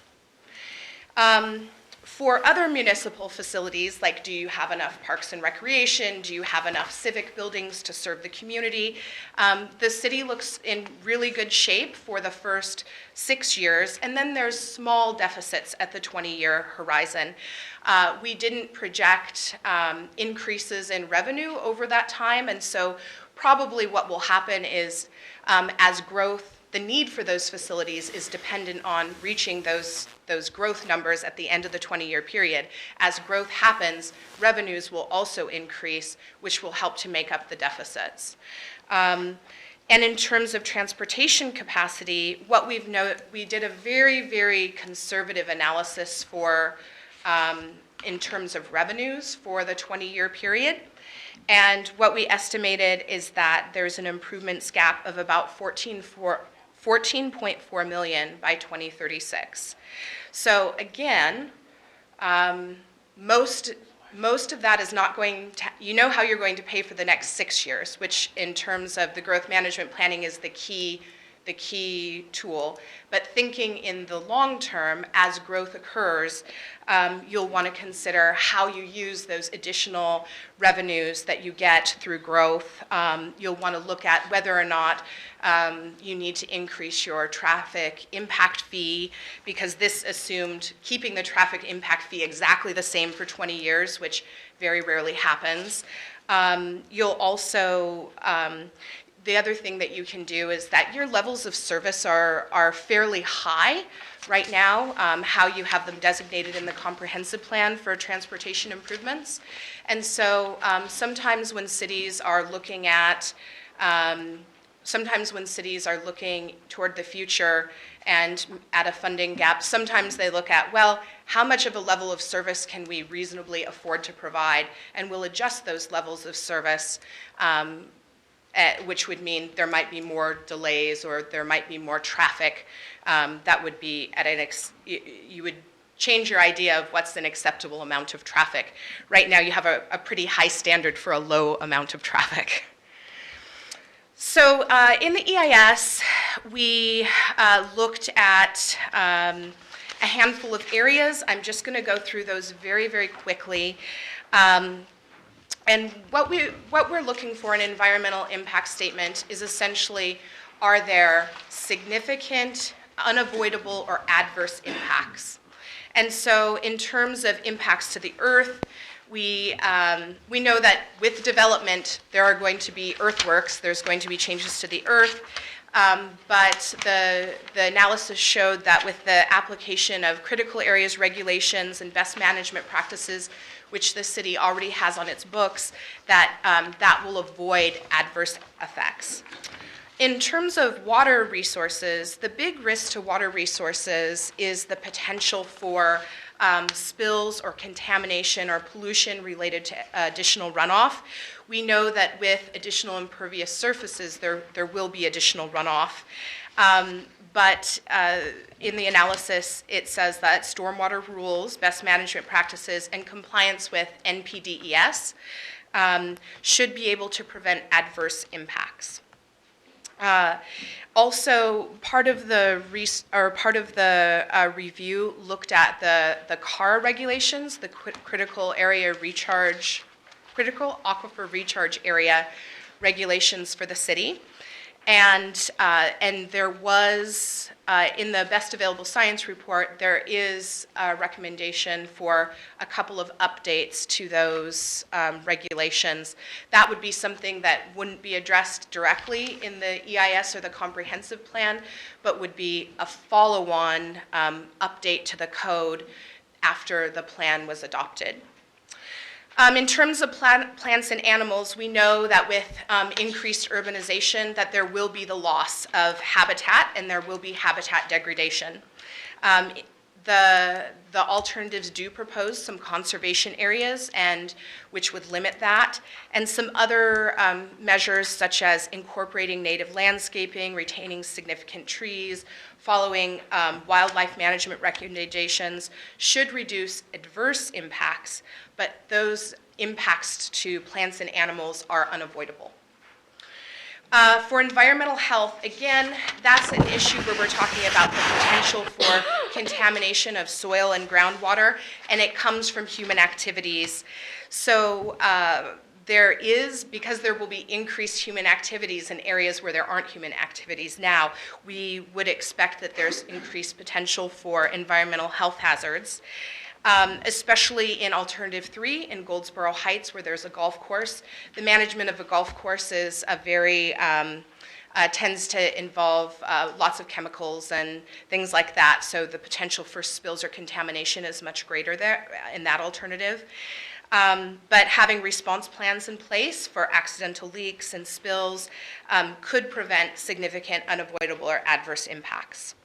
In terms of air quality and greenhouse gases, we know that construction is going to increase dust and particulates, and that anytime you have increased human activity, you have increased greenhouse gas emissions. However, the Department of Ecology does have voluntary compliance standards, and under the voluntary compliance standards, if you can make an 11% reduction in greenhouse gas emissions, they consider that to reduce the impacts, to significantly reduce impacts. And it is, the analysis in the EIS shows that it's possible to achieve those 11% reductions through Alternative 2, but not through Alternative 3. For land use and aesthetics, the change in the city overall means that there's more urbanization as vacant lands develop, and areas that have that aren't developed to their full potential do develop to their full potential. Also, there'll be an unavoidable change in character in the two urban growth expansion areas. The impacts for that can be mitigated with development standards and design, development regulations and design standards, but you would expect that as the city grows by about 9,400 people, that it will look like a bigger city. So plans and policies, we found that all of the proposals were consistent with the plans and policies that are in place, and there weren't any impacts identified. For transportation and traffic, we know that construction and growth is going to cause traffic impacts, particularly in areas where there's highway interchanges and downtown Shelton. That happens across all three alternatives. In Alternatives 2 and 3, you see additional impacts related to the growth that happens in the Darcy area. The impacts can be mitigated through projects that would increase capacity, and like I spoke to in the transportation element, we actually base that element, the projected funding, the funding gap of $14.4 million is based on an assumption of Alternative 2. Once a preferred alternative is chosen, then that part of the comp plan will have to go and be updated so all the numbers make sense for the preferred alternative. But to have something in the draft, we chose Alternative 2. So we do know that if you increase capacity, no adverse impacts are identified. But as I was saying before, adding 9,400 people makes a different traffic picture than what you have now, and so there is the potential for increased congestion. In terms of public services, we know that more people and more businesses mean increased demand for public services and facilities, but the new tax revenues should offset impacts to police, fire, parks, and school services. In terms of utilities, there's increased demands for water and sewer services, but we think that with advanced planning and frequent update of the capital plans in both of those areas, that should be able to mitigate any significant unavoidable adverse impacts.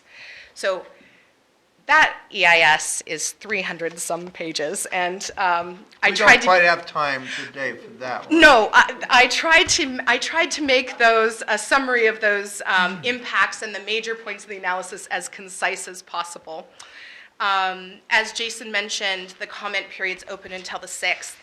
And when we come back to you in the spring, what we're going to ask you to consider at that time is what is the land use pattern that best addresses those 20-year growth projections. And we want you to think about in the EIS, what's the relationship between that land use pattern and how it affects the environment, air, earth, water, and how is it compatible with your plans for public services and utilities? There'll also be a question of whether or not you should adopt a plan to action for the Darcy area or the Goldsboro Heights. That'll be a question that comes before you as well. I'm open for any questions that you might have. Thank you for listening to that. Questions or comments for our guest? I have a question. Sure. So in looking at the land use and the different potential uses and potential things we should adopt there, is the Economic Development Council and the county involved in this portion of it too? Are they involved in these discussions? I must admit, I mean, not directly with me, but our previous staff had talked with the EDC, had talked with county planners, but I'm reinitiating the discussions. I mean, the land uses proposed were established in order to do the EIS. You know, the train kind of left the station at that point. I was hoping Lynn from EDC would be here, but she wasn't able to make it. They were involved, yes, but I can't give you the full history on, especially the Darcy, the Goldsboro Heights area. That one I'm intimately involved with. We've got a number of other things working in relation to the port that I've been working with the Green Diamond representative on. And that one, genuinely, the uses envisioned are what they've forwarded. The concept for a golf course community emanates out of what they see as a potential in the future for kind of a retirement community. Oh. And then if that doesn't work, I think that's where the largely mixed use and commercial, similar to Hall Equities, comes from. If they, depending on which way they want to go. And at this time, I'm not certain whether they have a preferred alternative. But that, before you come to that point, we would definitely have more information for you, and you would hear from the applicant directly regarding that. He was actually ill and unable to come today. Oh. So he caught the bug going around.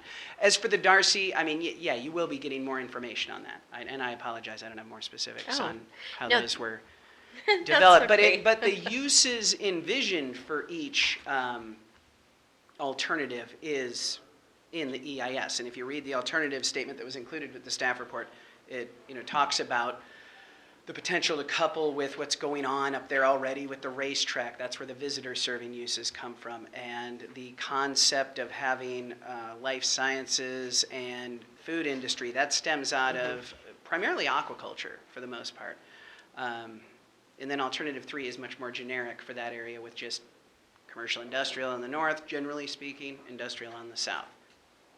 So, I mean, does that help at all? I don't know if I... Yes, it does. I was just in my mind imagining doing all of this work and then finding out that one of the other entities had a plan that didn't complement that. I have not heard that. Okay, I hope it doesn't happen. Okay, thank you so much. Thank you very This is much. very thorough. Thank you very much. Oh, you're welcome. Thank you for having me today. You're welcome. You're welcome.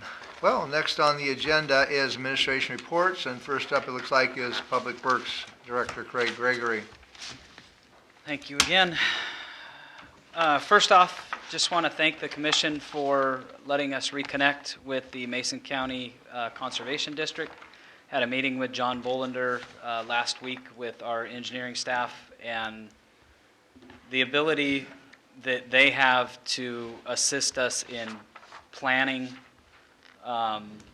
and also, most importantly, funding for some of our projects, I think will be instrumental in getting some of those done. So I want to thank you for getting us back in touch with them and the ability to work with them. Second, Public Works crews, just want to commend them on the outstanding snow and ice removal that they have had over the last couple of weeks, especially right in the middle of the Super Bowl, to get employees to come in and work during that time. Really appreciate that. We will be bringing forward a new agreement with Mason County for our biosolids. We had an issue with, originally they had told us they would not be bringing us any biosolids that were less than 1.5% suspended solids. They have not been able to meet that. So there will be an increased cost to them. There's some polymer cost to us. So we had to pass that along to them. So they have already run that through their commission and signed it. So we will be bringing that forward to you. It'll just be amending the agreement that we already have with them to charge them just a touch more. Is that because we have more treatment or a different treatment? We have to add more polymer to thicken that up Oh. to get it through our plant. So, Okay. and they have been bringing quite a bit to us lately. And on the heels of the comprehensive plan, we have had budgeted $100,000 for our water comp plan for this year that was due by the spring of this year. We have talked to DOE and extended that out to the end of December.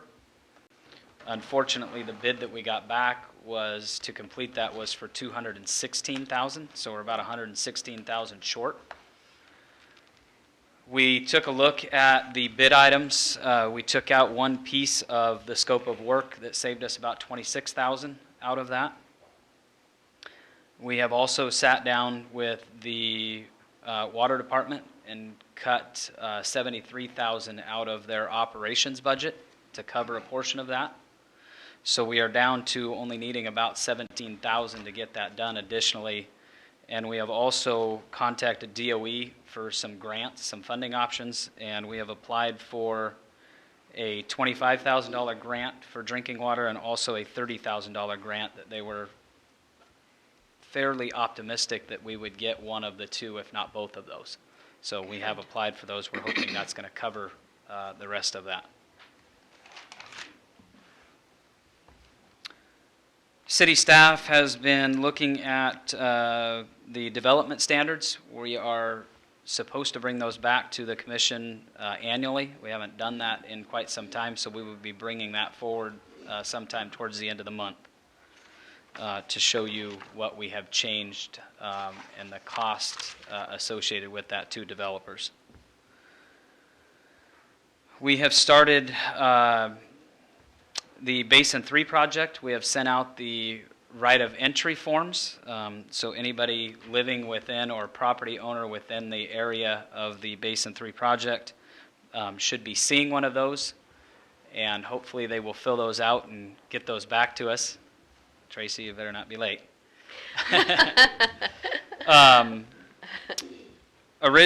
Normally, we would contract that out through a title company.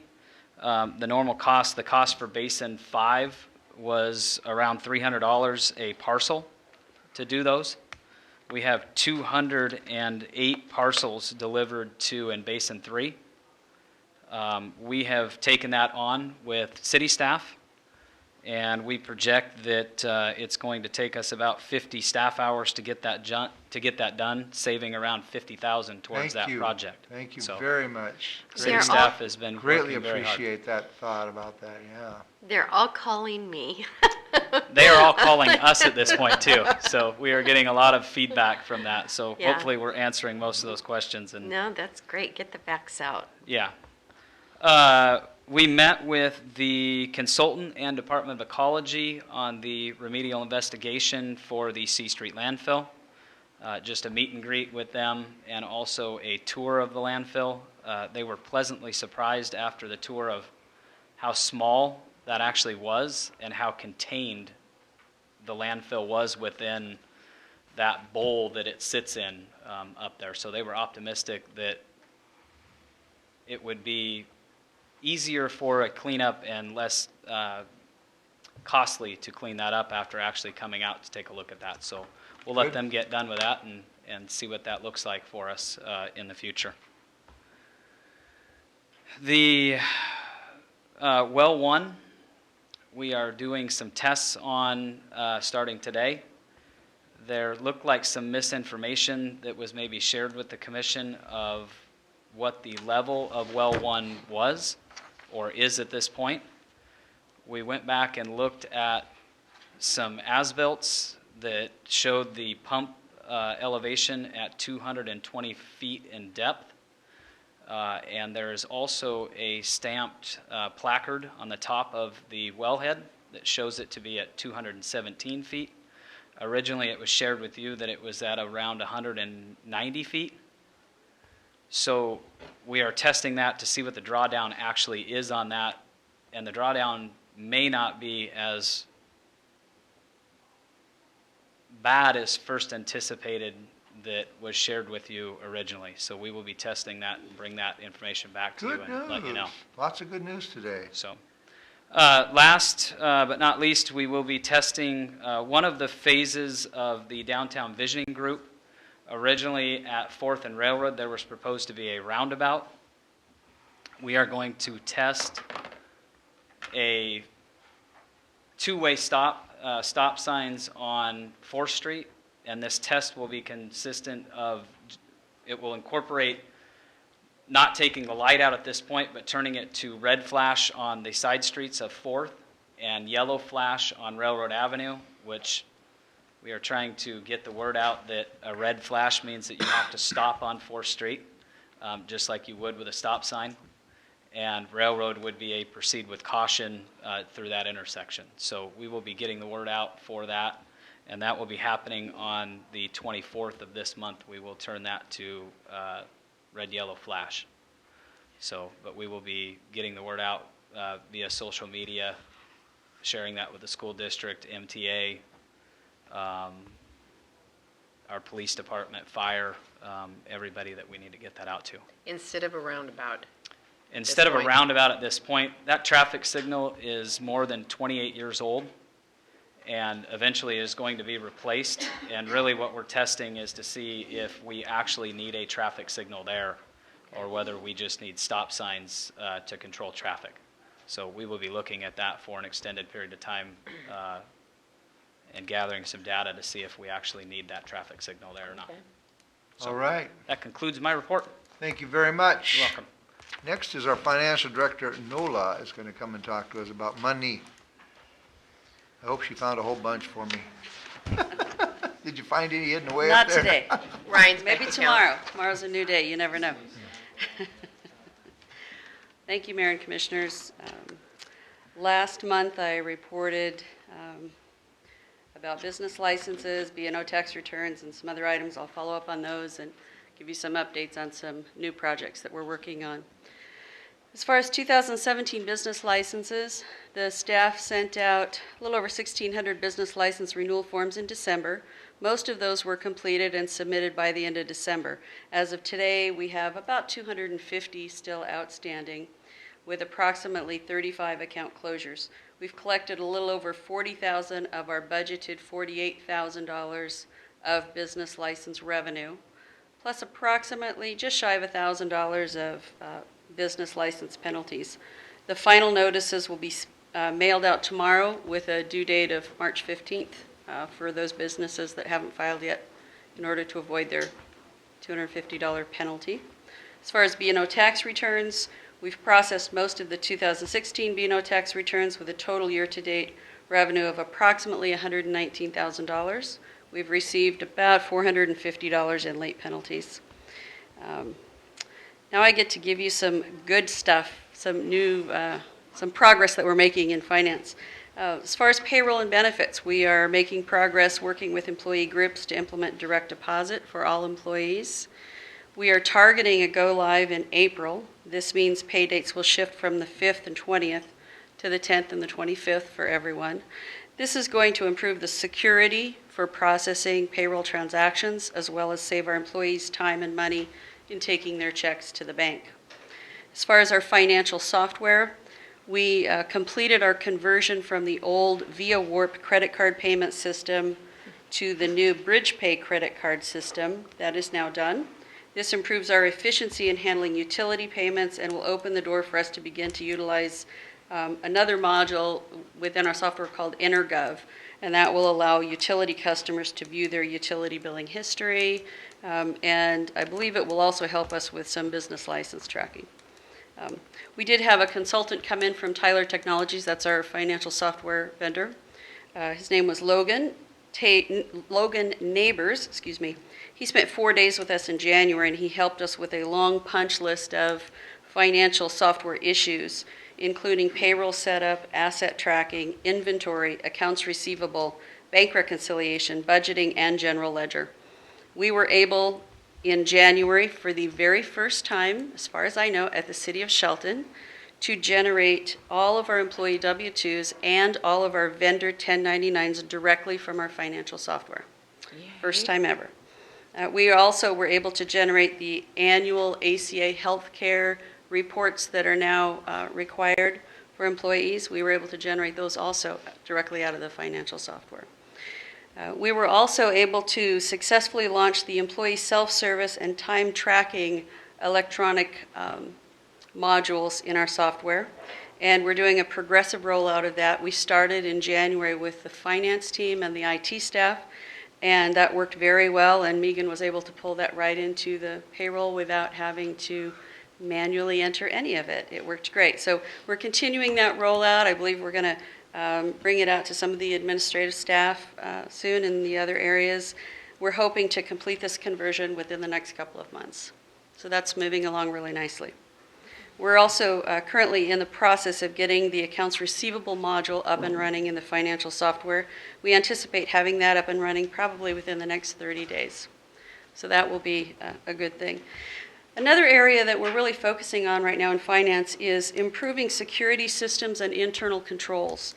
We're implementing an electronic check monitoring system. It's called Positive Pay, and it prevents fraud by comparing every physical check that attempts to clear our bank account against an authorized check list that we transmit through a secure website to our bank. Any checks that don't exactly match their corresponding information in the authorized checklist will be held for about 6 hours in a virtual holding pen. They get to go to jail for about 6 hours.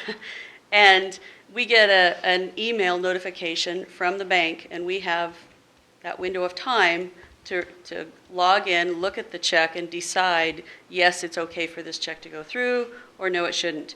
If we do not respond to that, it will automatically be rejected because it doesn't match. It's a very good security system. We are also, tomorrow afternoon, I'll be meeting with the Washington State Auditor's Office, and we're going to be focusing on 3 issues in our conversation tomorrow.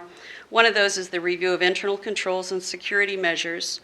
We want to review all of the city's current financial practices and processes to identify and correct any potential internal control deficiencies that may exist. I'll also be talking to them about scheduling the 2015 and 16 regular audits. And the third will be discussing with the auditor's office the possibility of converting the city from an accrual-based accounting system to a cash-basis accounting system. If after meeting with the state auditor representatives, this conversion looks like a viable option, then I will be bringing a report and a recommendation to the commission to adopt a resolution authorizing that conversion.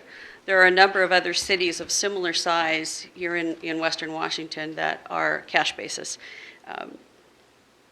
Fife, Snohomish, DuPont, Port Townsend, Hoquiam, Yalm are just a few. Could you explain the benefit of Certainly, that? certainly. A cash basis accounting system, there are pros and cons to both of those systems. And when I bring back a recommendation for you, I'll be able to give you a lot more detail at that time.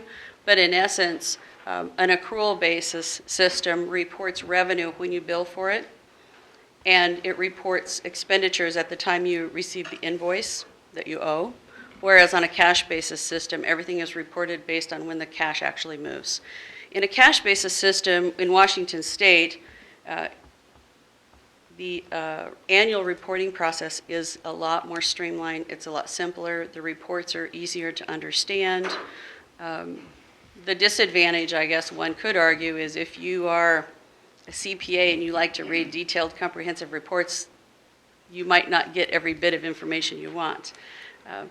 But for the purpose of making critical business decisions, what I've seen so far would indicate that it could be a viable option. But I want to vet that with the state auditor's office, just to hear any concerns or issues they might have with it, to make sure that it could be an option before we explore it any further. And last but absolutely not least, I want to shout out a great big thank you to all the people on the finance team who have put a lot of time and energy into making all these things happen in the last month. And that's Bobby Smith, Cheryl Betrazov, Elaine Merka, Jill Dickinson, John Sim, Kim Kilmer, Lenita Thompson, and Megan Croson. They have done some really amazing work. They are good people. We could clap for that one, if that's okay. We'll clap for that Any questions? Oh, Nola, No. it is so nice to have such a clear report. I appreciate your hard work so much. Thank you. Thank you. one. Thank you very much. And at this time, I would entertain a motion to extend our 2-hour time frame on our commission meeting to not 3 hours and hopefully not 2 hours and 5 minutes. But I do think that we need to take that opportunity to at least allow us to be legal in the eyes of the state. To, if we go over that magic hour of 4 o'clock, that we are not in, in trouble. So could I have a motion to possibly extend our 2-hour time frame to 2 hours plus? I will make that motion Okay. to extend past our 2 hours. Sure, if we do. If we do. Well, Vicky's coming up, so we'll probably will. I'll but, second that motion. Got a motion and a second. All those in favor signify by saying aye. Aye. Opposed? Okay, next is Vicky. Now what, she'll be, 30 seconds and she, All this work to Well, get it. Ryan just Take all asked the me if I time. could get this done by 4 yeah, o'clock. now you go on to 5 or whatever you want. Of course I yeah. can. So, well, our department, we do a lot of internal services, and so we've had a lot of recruitment going on for the police department. He's had a couple of employees announce that they are resigning, retiring, and such. So he has a lieutenant's testing going on through civil service. He also hired a lateral, as we know that we have one of our detectives retiring, and he had an opening for animal services that he has put a temporary emergency placement down there to help us with our animal services and do some other work for him in the community. So we've been really busy with that, updating the job descriptions and doing some recruiting and testing. The records clerk is also going through the final stages of the background, and so we hope to have her on. She replaced Lynn, and so that should happen pretty quickly. Ryan, we are looking at hiring a community and economic, the community communications and economic development staff that we did the recruitment for, doing interviews tomorrow. So hopefully that'll go pretty quickly. And let's see, we also have salary surveys that we're participating in, and so we're pretty busy doing all those sorts of things. We have the training on Friday, and I wanted to announce that we are asking the commission to come into an executive session to talk about potential acquisition of real estate. So that would probably be from about 12 to 12:30, but we will actually do the notice, public notice that's required. So it's an open meeting. It is not an open meeting, but we are. The Roberts rule. That No. is. It's That- an that's what I executive meant. session. That is an Oh, open- the training, yeah. Training. So Randy could come and brush up a little bit on his thing, huh? If Randy wanted to come and sit in the back? I think they can come in, but You can they're, brush there's up no on your- participation, of course. All right, We will have seats for the public to come in and watch. It's supposed to be pretty entertaining. So, we're pretty busy, and Okay. just wanted to make that announcement, but we'll also do the public notice on that. all right. Any questions? Yeah, we could have done it, maybe not, we'll see. One important thing to note, Yes. with the communications position, we had 110 applicants for that Whoa, job. And posted just over 2 weeks. wow. All from far away or close by? We had about 2 dozen from Mason County. Excellent. Wow, Quite far-reaching, actually. Yeah. good. Well, that leads us into any in-depth administration final touches. Just one thing, we've talked about the Huff and Puff agreement with the school district before. It has been slow to develop, but we're going to bring that forward in the next couple weeks What's Okay, that? Huff and Puff grant. with the Okay. parking, or the parking situation at the Huff Okay. and Puff. Oh, yeah. All right, well, at this time, I'll announce that our next meeting will not be next Monday because of a holiday. It will be Tuesday, February 21st, 2017, at 6 PM in the evening. This meeting is adjourned.